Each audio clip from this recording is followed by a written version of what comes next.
Hello guys, last வீடியோல நம்ம ஐந்தாண்டு திட்டங்கள்ல சில முக்கியமான திட்டங்கள் பார்த்தோம். என்னென்ன திட்டம்லாம் அப்படின்னா, முதலாவது ஐந்தாண்டு திட்டம், இரண்டாவது ஐந்தாண்டு திட்டம், மூன்றாவது ஐந்தாண்டு திட்டம் பார்த்தோம். மிச்சம் இருக்கக்கூடிய எல்லா ஐந்தாண்டு திட்டத்தையும் இந்த வீடியோல நம்ம பார்க்கலாம். ஒன் பை ஒன்னா ரொம்ப தெளிவா பார்க்க போறோம். நான் ஆல்ரெடி உங்களுக்கு போன வீடியோல எல்லாம் ஒரு மெத்தடாலஜி சொல்லி தந்திருப்பேன், பார்த்துக்கிட்டீங்களா இல்லையா? எப்படி ஐந்தாண்டு திட்டத்தை படிக்கணும் அப்படின்னு சொல்லிட்டு அதே மெத்தடாலஜில தான் போக போறோம். அது உங்க எல்லாத்துக்கும் புரிஞ்சிருக்கும்னு நினைக்கிறேன். அதே நம்ம இங்க ஃபாலோ பண்ணலாம் வாங்க. ஸோ முதல் ஐந்தாண்டு திட்டம் ஒரு சின்ன ரிமெம்பர் பண்ணலாம். முதல் ஐந்தாண்டு திட்டம் எதுக்கு முக்கியத்துவம் கொடுத்தாங்க? விவசாயத்திற்கு. இரண்டாவது ஐந்தாண்டு திட்டம் தொழில்துறைக்கு. மூன்றாவது ஐந்தாண்டு திட்டம் தன்னிறைவு பொருளாதாரத்துக்கு கொடுத்தாங்கன்னு பார்த்தோம். இப்ப நம்ம பார்க்க போறது என்ன அப்படின்னா, பிளான் ஹாலிடே, அதாவது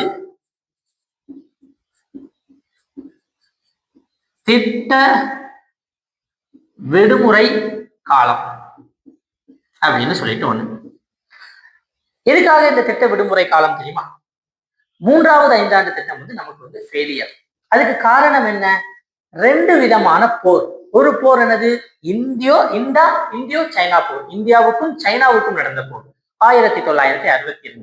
இரண்டாவது என்னது? இந்தியாவுக்கும் பாகிஸ்தானுக்கும் நடந்த போர் 1965. இந்த இரண்டு விதமான போர்கள்ல நாம என்ன பண்ணியிருக்கோம் அப்படின்னா, பார்ட்டிசிபேட் பண்ணதுனால இந்திய பொருளாதாரம் மிகப்பெரிய நெருக்கடிக்கு உள்ளாயிடுச்சு. காரணம் என்ன? அதிகமான பணத்தை நம்ம போருக்கு செலவழிக்க வேண்டிய சூழ்நிலை. அதனால அது மட்டும் இல்ல, இரண்டு பிரதமர்களையும் நாம இழந்தோம். ஜவஹர்லால் நேரு அண்ட் லால் பகதூர் சாஸ்திரி, இந்த இரண்டு பிரதமர்களையும் நம்ம இழந்ததும் மிக முக்கியமான காரணமா இருந்துச்சு. அதனாலதான் மூன்றாவது 5 இயர் பிளான் முடிஞ்ச உடனே அடுத்த பிரதமர் என்ன பண்ணாரு அப்படின்னா, இந்த 5 இயர் பிளான்லாம் நமக்கு இப்போதைக்கு தேவையில்லை, இந்திய பொருளாதாரத்தை மீட்டெடுக்கிற வரைக்கும் நாம என்ன பண்ணலாம் அப்படின்னா பிளானுக்கு ஒரு ஹாலிடே விடுவோம் அப்படின்னு சொன்னாங்க. சோ அந்த திட்ட விடுமுறை காலம், அந்த காலத்தினுடைய அளவு என்ன, அதுதான் நமக்கு முதல் பாயிண்ட். ஃபர்ஸ்ட் என்ன அப்படின்னா, 1966 இருந்து 69 வரைக்கும். அப்போ 3 வருடங்கள் நமக்கு என்ன இருக்கு? விடுமுறை அளிக்கப்பட்டு விட்டது. இரண்டாவது, இந்த விடுமுறை காலத்துல இவங்க என்ன பண்ணிருப்பாங்க அப்படிங்கிறது நமக்கு தெரியணுமா இல்லையா? ஃபர்ஸ்ட், பணவீக்கம்.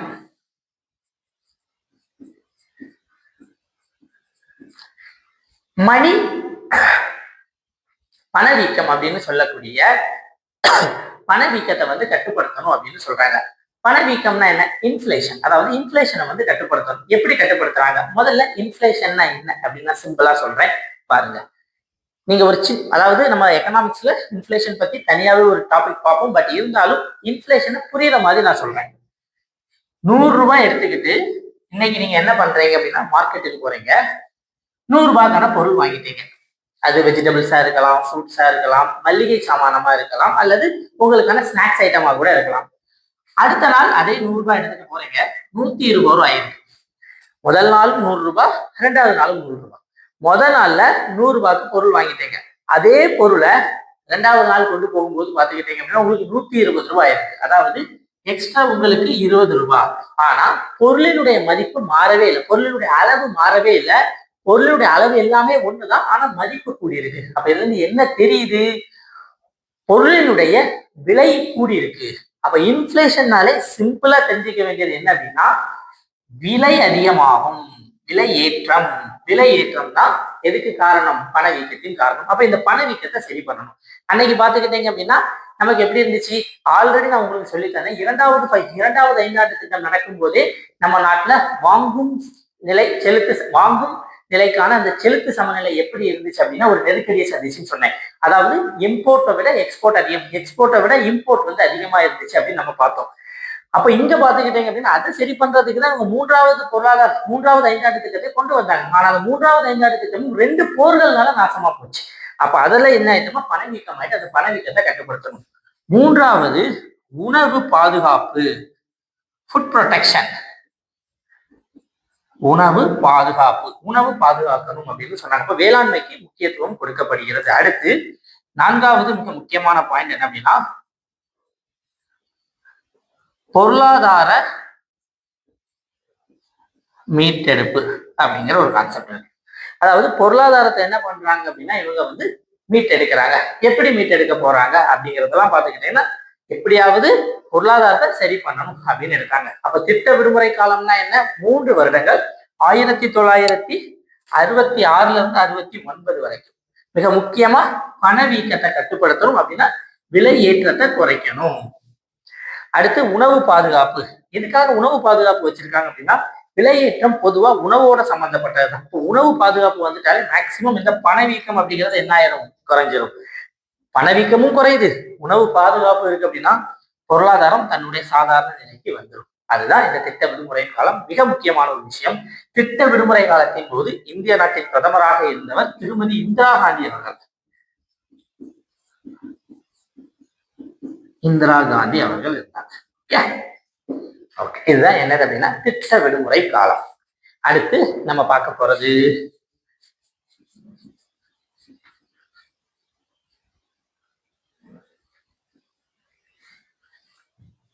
நான்காவது ஐந்தாண்டு திட்டம்.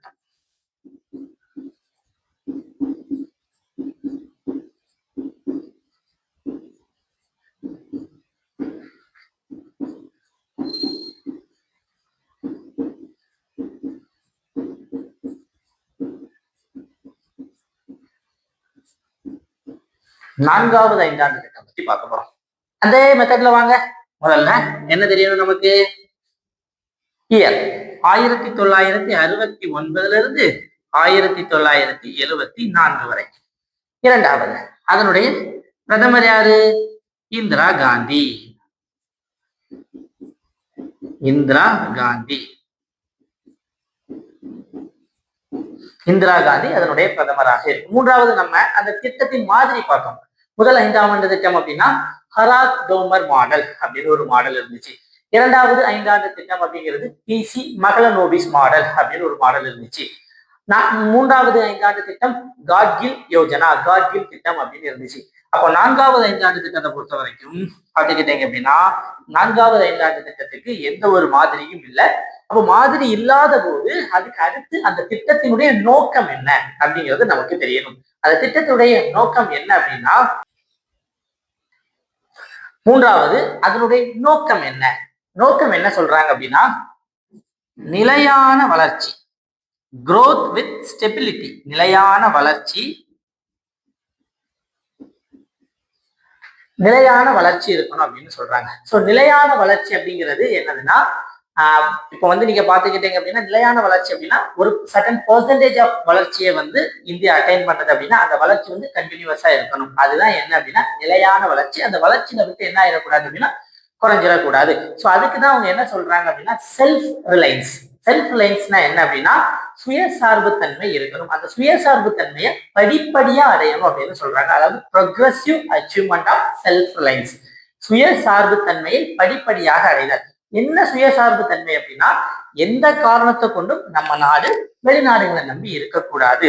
நமக்கு தேவையான பொருளை நம்மளே நம்ம நாட்டுல உற்பத்தி பண்ணணும். அப்ப கண்டிப்பா நம்மளால என்ன பண்ண முடியும் அப்படின்னா இறக்குமதியை குறைக்க முடியும். இறக்குமதியை குறைக்கிறது மூலமா பணவீக்கத்தை கட்டுப்படுத்த முடியும். அது மூலமா இந்த நிலையான வளர்ச்சியை நம்மளால என்ன பண்ண முடியும் அப்படின்னு அடைய முடியும். பல பேருக்கு நம்மளால வேலை கொடுக்க முடியும் அப்படின்னு சொல்றாங்க. அப்போ இதை பொறுத்த வரைக்கும் என்ன அப்படின்னா 1969 இருந்து 74 வரைக்கும் இந்திரா காந்தி அப்போதைய பிரதமராக இருந்தால் நிலையான வளர்ச்சி. இப்போ இந்த நிலையான வளர்ச்சியில சில முக்கியமான விஷயத்த அரசு பண்ணாங்க. இப்ப நிலையான வளர்ச்சி வேணும் அப்படின்னா என்ன, நம்ம நாட்டுல தொழில் வளர்த்து ஊக்குவிக்கணும். தொழிலுக்கு மிக முக்கியமானது என்னது, பணம். பணம் வேணுமா இல்லையா? பணத்தை கொடுக்கறது யாரு? வட்டிக்கெல்லாம் வாங்க முடியாது. ஏன்னா இந்தியா சுதந்திரத்துக்கு முன்னாடி ஆங்கிலேயர்கள் இந்த ஜெகத் சேத்துகள்னு சொல்லக்கூடிய வட்டிக்கு கொடுக்கக்கூடியவங்களாலதான் நிறைய கிளர்ச்சியை சந்திச்சாங்க. அப்ப வட்டிக்கு கொடுக்கவர்களால மக்களால நிம்மதியா இருக்க முடியாது.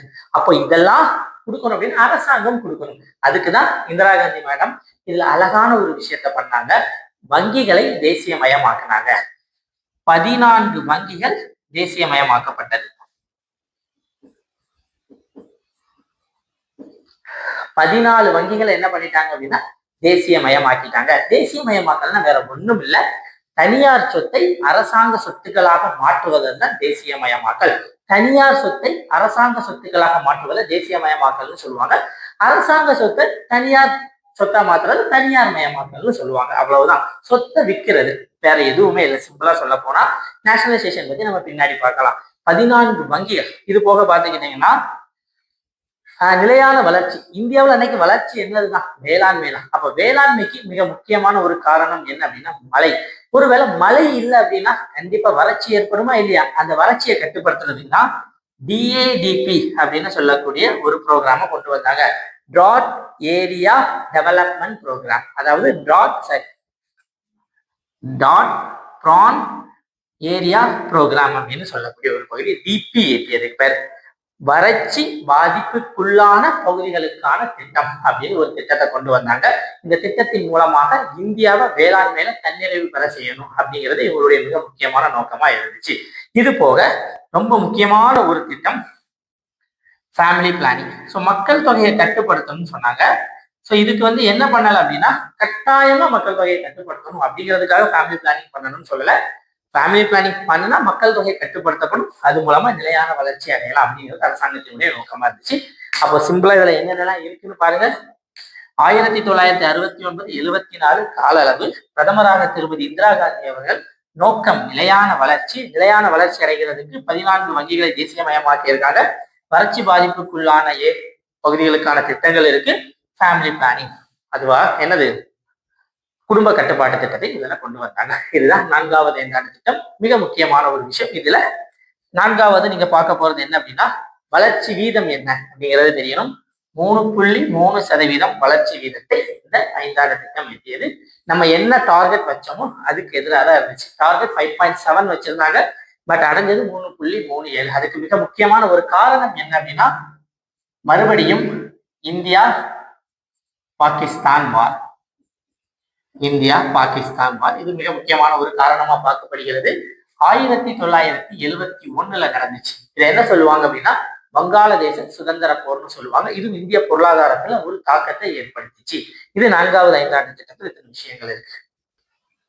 4வது ஐந்தாண்டு திட்டத்துல ஒரே ஒரு பாயிண்ட் மட்டும் உங்களுக்கு சொல்ல மறந்துட்டேன். மிக முக்கியமான ஒரு பாயிண்ட் என்னதுன்னா, 4வது ஐந்தாண்டு திட்டத்துல பசுமை புரட்சி அப்படின்னு சொல்லக்கூடிய மிக முக்கியமான ஒரு திட்டத்துக்கு முக்கியத்துவம் கொடுக்கப்படுகிறது. கிரீன் ரெவல்யூஷன் கேள்விப்பட்டிருப்பீங்க. பசுமை புரட்சி. பசுமை புரட்சினா என்ன? விவசாய உற்பத்தி அதிகப்படுத்தணும். ஸோ இந்த பசுமை புரட்சி அப்படிங்கிறது நமக்கு வேளாண்மைன்னு ஒரு டாபிக் வரும், அதுல தெளிவா பார்க்கலாம். இந்த கிரீன் ரெவல்யூஷன் இது மூலமா என்ன நடந்துச்சு அப்படின்னா, இந்தியாவில விவசாய உற்பத்தி, அதாவது பயிர்கள் தன்னிறைவு அடைஞ்சது அப்படின்னு சொல்லலாம். இந்த கிரீன் ரெவல்யூஷன் ஆரம்பிக்கப்படும் போது முதல்ல முக்கியமான முதல்ல எதுலதான் ஆரம்பிச்சாங்க அப்படின்னா, கோதுமை. ரொம்ப இம்பார்ட்டன்ட், வீட், கோதுமையில தான் ஆரம்பிச்சாங்க. அப்ப 4வது ஐந்தாண்டு திட்டம் என்னதான் தோல்வியை சந்திச்சாலும் பல முக்கியமான நடவடிக்கைகளை அரசு எடுத்திருக்காங்க. அடுத்து பாருங்க, 5வது ஐந்தாண்டு திட்டம்.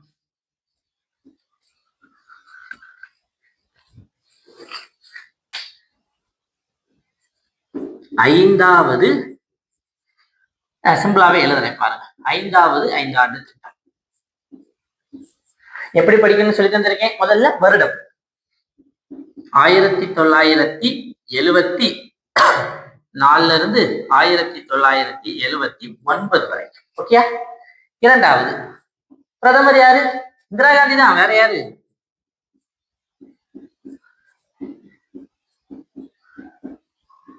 இந்திரா காந்தி. 3வது திட்டம், அவங்களுக்கோட நோக்கம் என்ன? முக்கியமா பாத்தீங்கன்னா, அழகான ஒருவர் ஹர்பி ஹட்டாவோ, இல்லைன்னா ஹர்பி ஹட்டாவோ அப்படின்னு சொல்லுவாங்க. ஒண்ணுமே கிடையாது, ஈஸியா வறுமை ஒழிப்பு அப்படின்னு சொல்லுவாங்க. இது கூடவே வறுமையை ஒழிக்கணும். அப்ப என்னென்னலாம் நமக்கு தேவை? முதல்ல வேளாண்மை உற்பத்தி, அதாவது வேளாண்மை அதிகப்படுத்தணும், வேளாண்மை உற்பத்தி அதிகப்படுத்தணும். 2வது உற்பத்தி அதிகமாகும் போது நமக்கு என்ன கிடைக்கும்? வேலை வாய்ப்பு. வேலை வாய்ப்பு உருவாகுமா இல்லையா? அது. 4வது இது போக வேற என்னது? நீதி, ஜஸ்டிஸ் உருவாக்குமா இல்லையா? இதுதான். சோ வறுமையை ஒழிக்கணும். வறுமையை ஒழிக்கிறதுக்காக என்ன பண்ணியிருக்காங்க? வேளாண்மை அப்படின்னு சொல்லக்கூடிய வேளாண்மையோட உற்பத்தி அதிகப்படுத்துறாங்க. பயிர் உற்பத்தி அதிகமாயிட்டுனா எல்லாத்துக்கும் சாப்பாடு கிடைக்குமா? வறுமை என்ன பண்ணப்படும்? ஒழிக்கப்படும். வேளாண்மை அதிகமாக்கும் போது யாரு தேவைப்படுவாங்க? வேலை பார்க்கறதுக்கு ஆள்கள் தேவைப்படுவாங்களா இல்லையா? வேலை வாய்ப்பு உருவாகும். அந்த வேலை வாய்ப்பு மூலமா சமூக நீதி பெறும் அப்படின்னு சொல்றாங்க.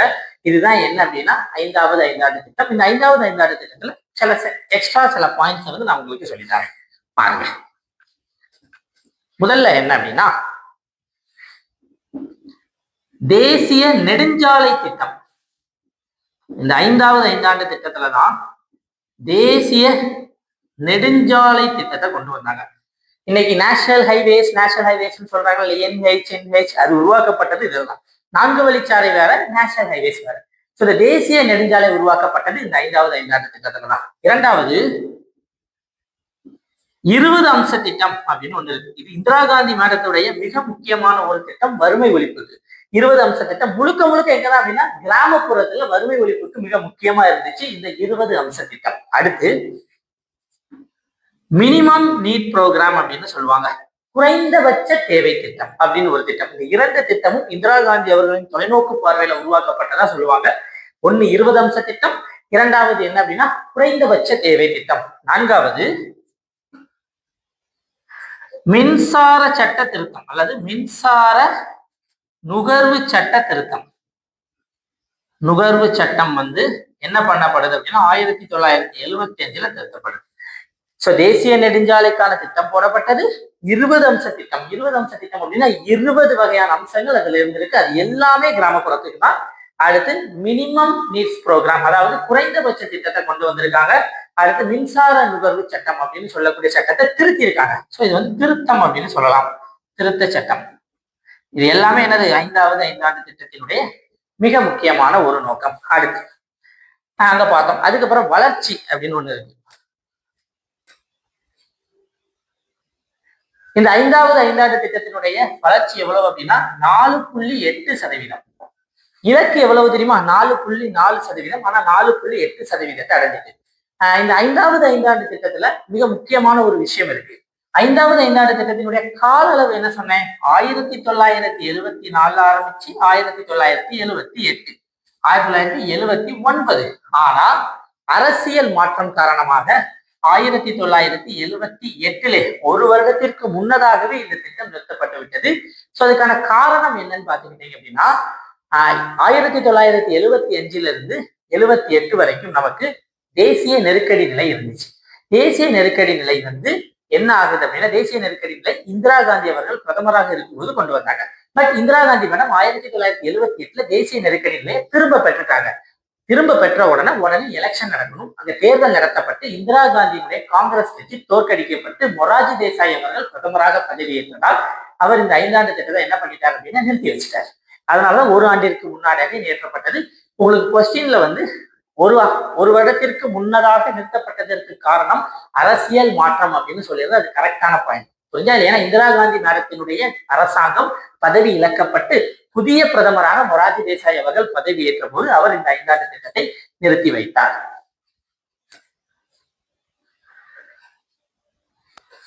5வது ஐந்தாண்டு திட்டத்துல அதுக்கப்புறம் நம்ம பார்க்க போற ஒரு திட்டம் என்ன அப்படின்னா, நான் இதுல ஒரு விஷயம் சொன்னேன், அரசியல் மாற்றம் நிகழ்ந்தது. அப்ப கண்டிப்பா 5ஆண்டு திட்டத்துல ஒரு மாற்றம் நிகழ்ந்திருக்குமா இல்லையா? அந்த மாற்றம் தான் என்ன அப்படின்னு பார்க்க போறோம். மொராஜி தேசாய் அவர்கள் பிரதமராக பதவியேற்றவுடன் இந்த 5ஆண்டு திட்டத்தை நிறுத்தி வச்சுட்டாங்க. அவர் என்ன சொல்றாரு அப்படின்னா, ஒரு 5ஆண்டு திட்டம்னு சொல்லும்போது 5 ஆண்டுகள் சொல்லும்போது நம்ம என்ன பண்றோம் அப்படின்னா ஒரே இலக்கை நோக்கி பயணிக்கிறோம்.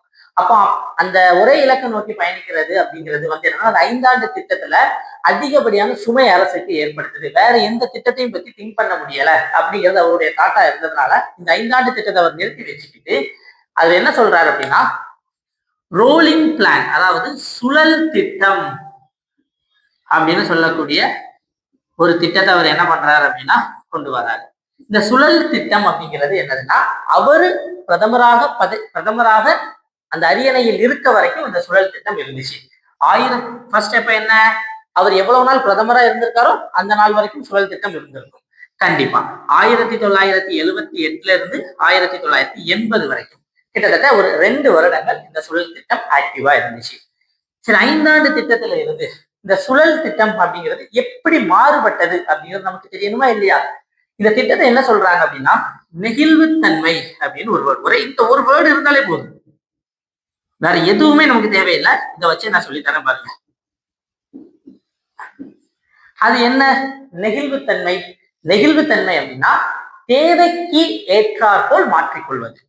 இப்போ ஒரு திட்டத்தை இவங்க போடுறாங்க. அந்த திட்டத்துக்கான இலக்கு இருக்கும். அந்த இலக்கை அடைவதற்கான ஒரு திட்டம் இருக்குன்னா முதல்ல அந்த திட்டத்துக்கு என்ன இருக்கும்? ஃபர்ஸ்ட் இலக்கு வச்சிருவாங்க. ஆமாவா? ஒரு இலக்கு இருக்கும். இப்போ ஃபர்ஸ்ட் 5ஆண்டு திட்டத்தை எடுத்துக்கிட்டீங்க அப்படின்னா வேளாண்மையில தன்னிறைவு அடையணும் அப்படின்னு சொல்லியிருப்பாங்க. அது இலக்கு. இந்த இலக்கு அடையணும்னா என்ன வேணும்? வளம் வேணுமா இல்லையா? அந்த வளத்தை மதிப்பீடு பண்ணியிருப்பாங்க. 5 வருஷத்துக்கு ஒரு 50 கோடி ரூபாய் தேவை அப்படின்னு வளத்தை என்ன பண்ணியிருப்பாங்கன்னா மதிப்பீடு பண்ணியிருப்பாங்க. இந்த ரெண்டையும் வச்சுதான் இந்த திட்டத்திற்கான செயல்திறனை என்ன பண்ணுவாங்க அப்படின்னா மதிப்பீடு பண்ணுவாங்க. அப்போ இங்க நெகிழ்வுத்தன்மை அப்படின்னு என்ன சொல்லப்படுது அப்படின்னா 5ஆண்டு திட்டம்லாம் கிடையாது. ஆண்டு திட்டம் தான். ஒவ்வொரு வருஷம் ஒவ்வொரு திட்டம் இருக்கும். அந்த திட்டத்துக்கான இலக்கு இருக்கும். அந்த இலக்குக்கான வளத்தை நாங்க ஒதுக்கிடுவோம். அதை வச்சு அந்த திட்டத்துக்கு செயல்திறனை பார்ப்போம். இந்த செயல்திறன் மதிப்பீடை வச்சுதான் அடுத்த வருஷம் அந்த திட்டம் வேணுமா வேண்டாமா அப்படின்னு சொல்லுவோம். அப்படி என்ன தெரியுது? திட்டத்தினுடைய இலக்கு மற்றும் அதன் வளம் ஒதுக்கீடு ஆகியவற்றின் செயல்திறனின் அடிப்படையில் என்ன ஆகும் அப்படின்னா அந்த ஆண்டு திட்டங்கள் மாறுபட்டுட்டே இருக்கும் அப்படின்னு சொல்றாங்க. கடைசியா 1980ல மறுபடியும் இந்திரா காந்தி அவர்கள் பிரதமரா வராங்க. மொரார்ஜி தேசாய் அவர்கள் பிரதமர் அப்படிங்கிற பதவியில இருந்து இழக்கப்படுறாரு. பிரதமர் அப்படிங்கிற பதவியில இருந்து அவர் இறங்குகிறார். அவர் கொண்டு வந்த இந்த சுழல் திட்டத்தை இந்திரா காந்தி அவர்கள் கேன்சல் பண்றாங்க. மறுபடியும் அவர்களுடைய திட்டமான 5ஆண்டு திட்டத்தை மறுபடியும் ரீஇன்ஸ்டேட் பண்றாங்க. இதுதான் என்னது அப்படின்னா அந்த 1978க்கும் 80க்கும் இடையில ஒரு சிறிய அரசியல் மாற்றத்தினால திட்டத்தில் நடந்த மாற்றம். மற்றபடி வேற ஒண்ணுமே இல்லை. ரொம்ப முக்கியம் இந்த நெகிழ்வுத்தன்மை. இது தெரிஞ்சாலே போதும் அந்த திட்டத்துக்கான விஷயத்தை பத்தி நம்ம ஈஸியா படிச்சிடலாம். ஸோ இன்னும் கண்டினியூஸா வீடியோ போறதுக்கு என்ன பண்ணுங்க இந்த தேங்க்யூ. ஸோ இன்னும் வீடியோ வேணும் அப்படின்னா இதை லைக் பண்ணுங்க, ஷேர் பண்ணுங்க, நம்ம சேனலை சப்ஸ்கிரைப் பண்ணுங்க. கண்டினியூஸா உங்களுக்கு அடுத்த வீடியோவில் அனைத்து 5ஆண்டு திட்டங்களும் முடிக்கப்பட்டோம். தேங்க்யூ.